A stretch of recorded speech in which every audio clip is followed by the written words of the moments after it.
Bene data nshuti z'umusaraba, mwebwe dusangiye urugendo rwo kuja mu ijuru, aho muherereye mwese mwama mudutega amatwi muri aya masengesho. Ndabasuhuje mu izina rya Yesu Kristo. Twongeye guhurira muri rya sengesho ry'ubuzima busha, mwamushikirizo nanje Pasiteri Eric Ndayizeye. Uyu munsi nkaba mpawe ijambo tugiye gusengeramo. Dushima yuko Imana iyo inyuranye ibihe ije guhindura ubuzima bwawe. Reka dusome mu gitabo cy'umuhanuzi w'Imana Daniyeli igice cya 2 murongo wa 21 cyangwa 21. Haravuga ngo niyo inyuranye ibihe n'imyaka, niyo yimura abami, ikimika abandi, igaha abanyabwenge ubwenge n'abazi kwitegereza ikabaha kumenya. Data, mu izina rya Yesu, ndagushima kugira neza kwawe, ndagushima imbabazi n'ubuntu bwawe, ndagushima ko umpaye kuba ntanga ubuzima ku bana bawe kandi ukabutanga unkoresheje, uhindurira benshi Mwami, mu izina rya Yesu Kristo, ubahindurira mu bipfuye ukabashira mu bizima, ubakura mu bisuzuguro ukabishira mu byicubahiro. Uyu mwanya rero ndaguhamagaye, uzubane nanje, imbaraga z'umwuka wera zibane natwe twese uko duteranye muri aya masengesho, utwiyereke muri byose uzobukoze, ni mu izina rya Yesu Kristo nsabye, amen. Bene data, mwebwe muriko muradutega amatwi kamwe twamadusangira rino sengesho. Imana izihindura ibihe, izinyuranye ibihe. Imana iremera yuko ugeragezwa igihe cyose. Iyo Imana igushize mu kigeragezo, ifise n'inzira zo kugukura mu kigeragezo. Imana iyo igushize yemeye kuba mu mubabaro, ifise n'inzira zo kugusha mu munezero. Hari byinshi tubayemo bizana umubabaro, hari byinshi tubayemo biduteye agahinda, hari byinshi tubayemo bitumye imitima yacu yiheba. Ariko nagomba kukubwira, Imana ntabwo yigeze iguheba, ntabwo yigeze igutererana, nta nubwo yakuretse. Ariko kandi iracari ku ntebe y'imbabazi, irakuzi kandi ifise n'inzira zo kugutabara. Ariko kandi iyo yemera ibyo bihe byose kubibaho, ifise n'urufunguzo rwo kubihindura. Nagomba kugutangariza kuri aya masaha yuko Imana izanye impinduka mu buzima bwawe, izanye impinduka mu rugo rwawe, izanye impinduka mu bana bawe, kandi iyi mpinduka igiye kugaragara bivanye n'uko ubyizeye, bivanye n'uko umutima wawe wumva kandi ubyakiriye. Ukwizera niko kuza gufasha umuntu kubikomeramo kandi akabyakira. Iyo tubaye mu buzima bw'ubuzima kandi butuma tubabaye kandi dukomereka, ariko tukizera Imana yuko ibidukuyemo kandi yabidukijije bivanye n'uko itubwiye, utangura kumva ubuzima wawe ugiyemo kandi utarabubamo. Ariko nkagomba kukubwira kandi yuko ufatanya nanje kwizera kuri iri jambo, kuko Imana izanye impinduka ku buzima bwawe. Hari ibyari bikubabaje, hari ugashaka Imana warasenze kandi ukagira umunezero, ariko waragize umunezero, warifuje umunezero, ndetse n'umunezero ukabona muri fiançailles kurimo, ariko wagera mu rugo ukabona birakomeye, biragushaririye. Ariko nagomba ndakubwire, Imana yaremeye umukunzi wayo Yobu ukageragezwa, ariko yarageragejwe ntiyigeze ati Imana, kandi nturuvemo, ntute umugabo, ntute umugore, bivanye n'ibyo urimo, uri kuracamo, uri kuragenderamo, uri kurakira, bikubabaje, bikuremereye. Imana iracahari, iracakubona, iracagenda, kandi iyo itanga inkomezi ntabwo bikwiriye ntagire ubundi werekana uwo mubaro. Uwubwira wese yo gukomeretsa akongeraho ibikomere mu kubwira abandi, bibwira Imana, garukira Imana, genda mu Mana, kuko iyo Mana yemeye kubamo niyo izokwemera kubisohokamo. Nagomba kubabwira bene data, aho muherereye hose, Imana ni mwizigirwa kandi Imana irabona, ifise amaso, irabona kandi ntiyerekwa. Iyo iyivuze kandi biraba. Rero nagomba kukubwira, mu bikubabaje no mu bikugoye ntubivemo, ihangane. Intwaro yo kwihangana uyigire ikintu cyo kubakira ko, uyigire fondasiyo y'ubuzima bwawe, yo ibona kandi ikora ikwihangana kwawe izo kukwambikira mu ikamba.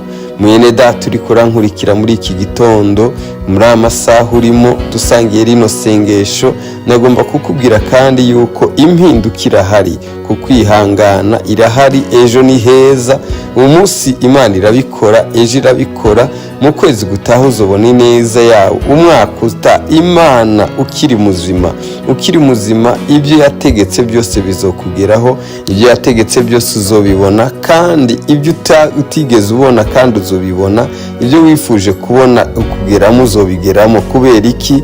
Kuko ubuzima bwawe buba bwubakiye mu Mana. Rero kandi ugirane Imana igira neza, nongeye kukubwira yuko ifise kuba yogira icyo ikoze kugira ngo bihinduke. Ariko kandi nk'uko natangwe nakubwiye iyo jambo tugiye gusengeramo yuko rivuga ngo impinduka iraje, iyo inyuranye ibihe iraza kubihindura. Hari byari bigushaririye, hari ibyo ubona yuko bikururiye warambiwe, ariko n'Imana yabirambiwe kuko abirambiwe ubyereka Imana, ntiwabyeretse abantu. nayo yabirambiwe kandi iraje ibikore.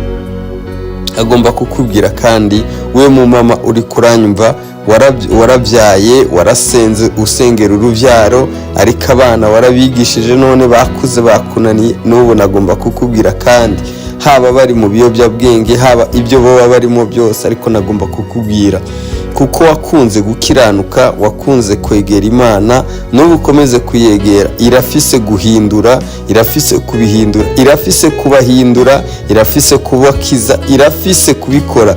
Ariko nagomba kandi kukubwira yuko impinduka nifise mu rufunguzo, ifise mu minwe, nifise urufunguzo rwo kuzana iyo mpinduka. Kandi uyu munsi uraza kubona ikimenyetso, ejo kandi iragutabaye. No kuvuga yuko hari ibihe Imana ikuzaniye, ibyo bihe byose.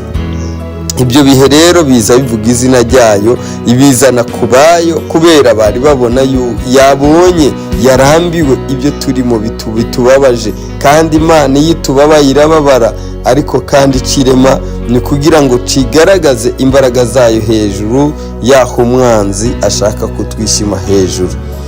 Ijambo ry'Imana yavuze ngo niyo inyuranye ibihe. Nagomba kukubwira rero ibihurimo Imana irabinyurana kandi irafise ubwo bubasha. Imana iraza kunyuranya. Hari imyaka wabayemo, imyaka utigeze ubona ibisobanutse, utigeze ubona ibimeze neza, ariko nagomba kukubwira irabinyuranya.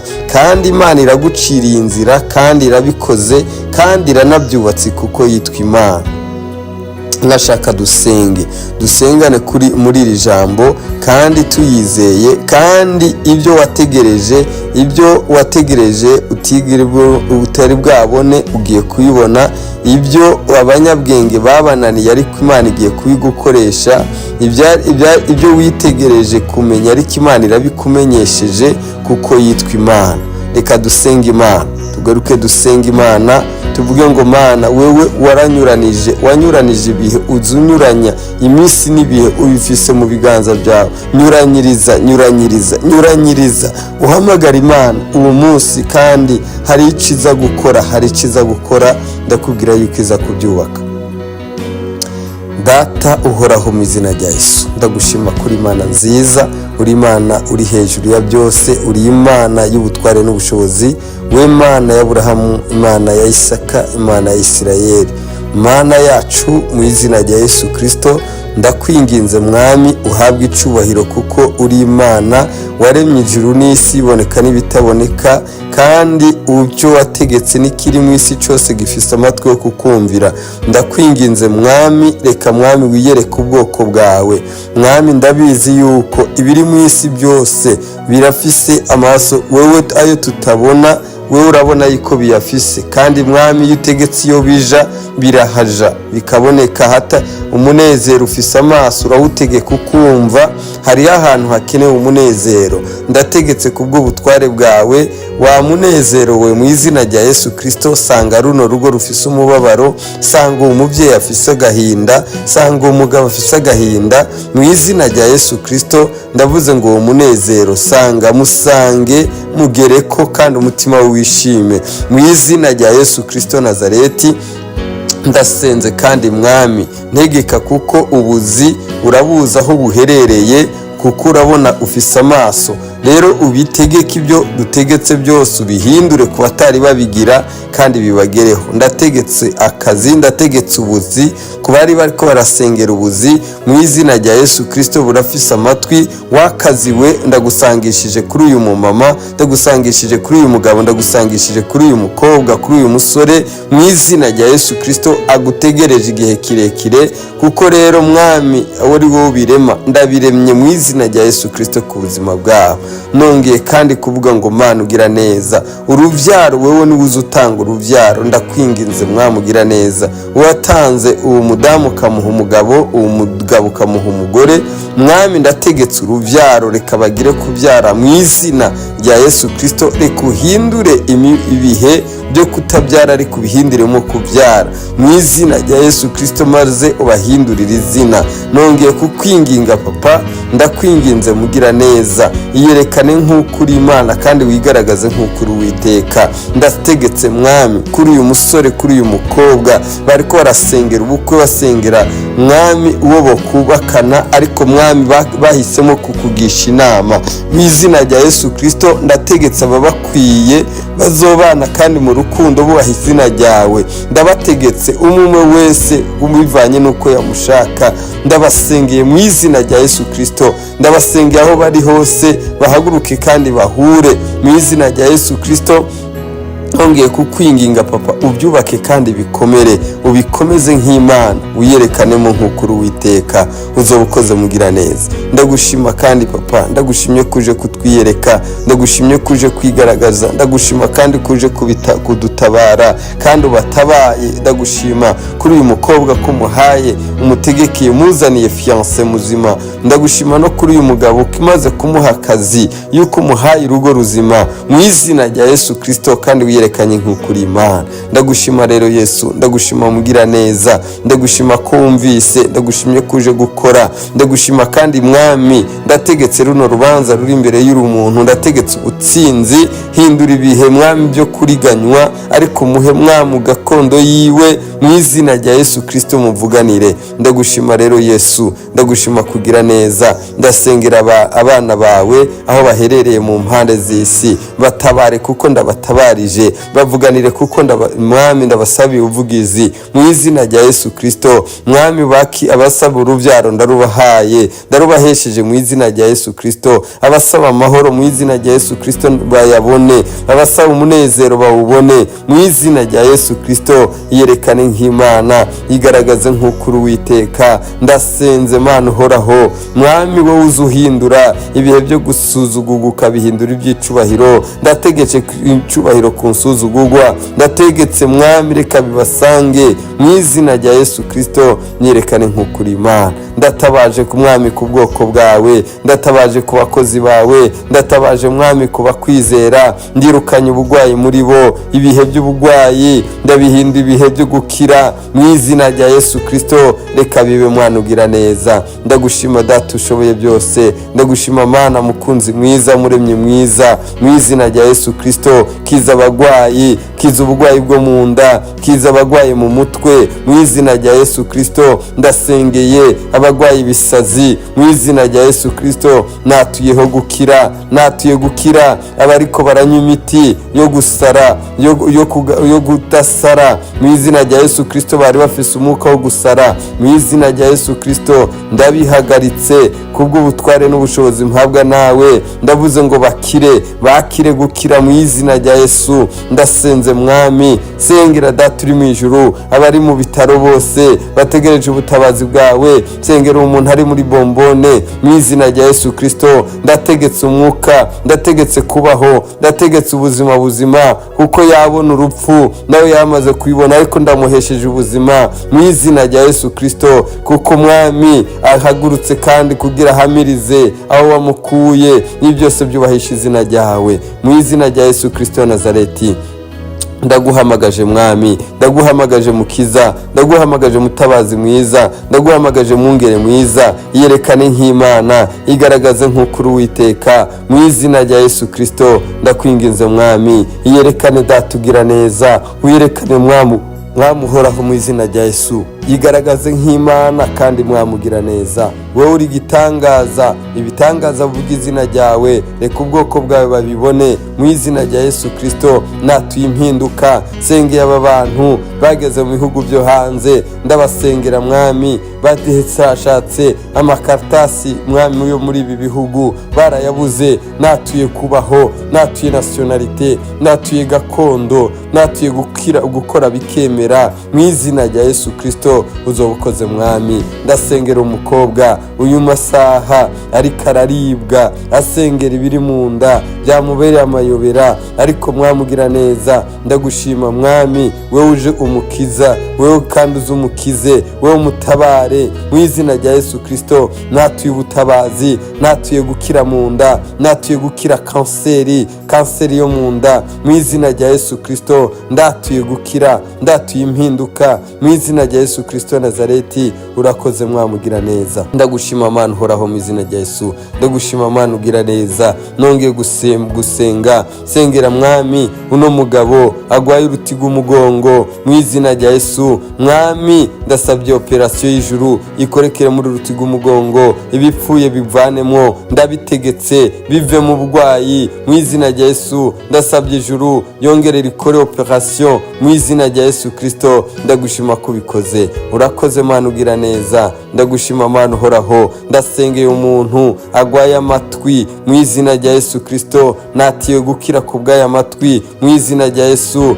Ndatuye gukira, ndatuye kumva. Amatwi ugutwi kumwe ntikwari kumva kandi kwari kugiye gufatwa n'ukundi, ariko mu izina rya Yesu natuye gukira, natuye imbaraga, natuye impinduka, natuye ubushobozi mwami bukiza ku buzima bwiwe mu izina rya Yesu Kristo Nazareti. Urakoze Mana ugira neza. Ndagushima Mana ushoboye byose. Ndagushima Mana uhoraho mu izina rya Yesu. Ndagushima Mana ugira neza. Ndagushima ko wavuze yuko utazokwemera abakwizeye ko dukorwa n'isoni. Ndasengeye mwami, tabara ubwoko bwawe, nurindire ko bakogwa n'isoni, bagendere biyereke mu izina rya Yesu. Niyerekane nk'ukuri Imana. Ndagushima rero Yesu. Hindura ubuzima bw'Abanyafrika, hindura ubuzima bw'Abanyaburayi, hindura ubuzima bw'abatuye muri Amerika, mwami, Aziya, Australia ndetse n'ibindi mu izina rya Yesu Kristo Nazareti. Natuye impinduka kunkurikiye, natuye umugisha, natuye gukomera, natuye gukira mu izina rya Yesu. Natuye kwakira iby'agaciro mu izina rya Yesu. Ndategetse amafaranga asanga ubwoko bwawe, adusange mu izina rya Yesu. Mwami yerekane nk'ukuri Imana.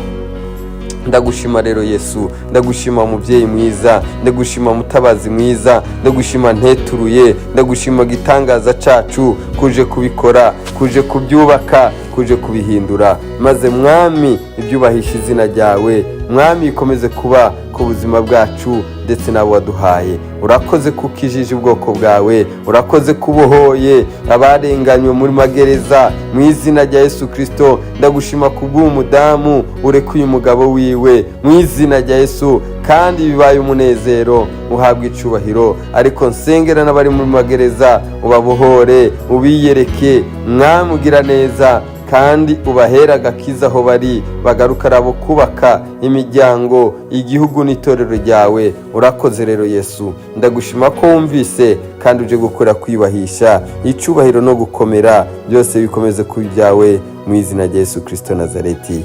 Amen. murakoze cyane. Imana ibaha umugisha kandi ikomeze kubagirira neza, ikomeze kubiyereka no kubagendera. Mwebwe muduteze amatwi, ibitangaza Imana igukoreye ucizera ku isengesho nayobowe n'umwuka kugusengera, nubyumva kandi uhaguruka uze gushima Imana, utsinde umwasi ugaragaza Imana yabikoze mu kuyishima. Nongeye kuvuga ngo kandi mwebwe mudutega amatwi aho muherereye hose, ushobora kuba hari icyo umwuka w'Imana yacishijemo kandi yagukijije, hakaba hari n'ibindi wumvise kandi nasengeye kandi wizeye, uhamanye kwizera nanje yuko bikoretse. Niwumva hari icyo ugomba kubaza, utubaze kuri izo nimero ziri munsi, duhamagare tugusobanurire, tunagusengere. Shalom shalom, Imana ibagire neza. Murakoze, turabakunda. Amen.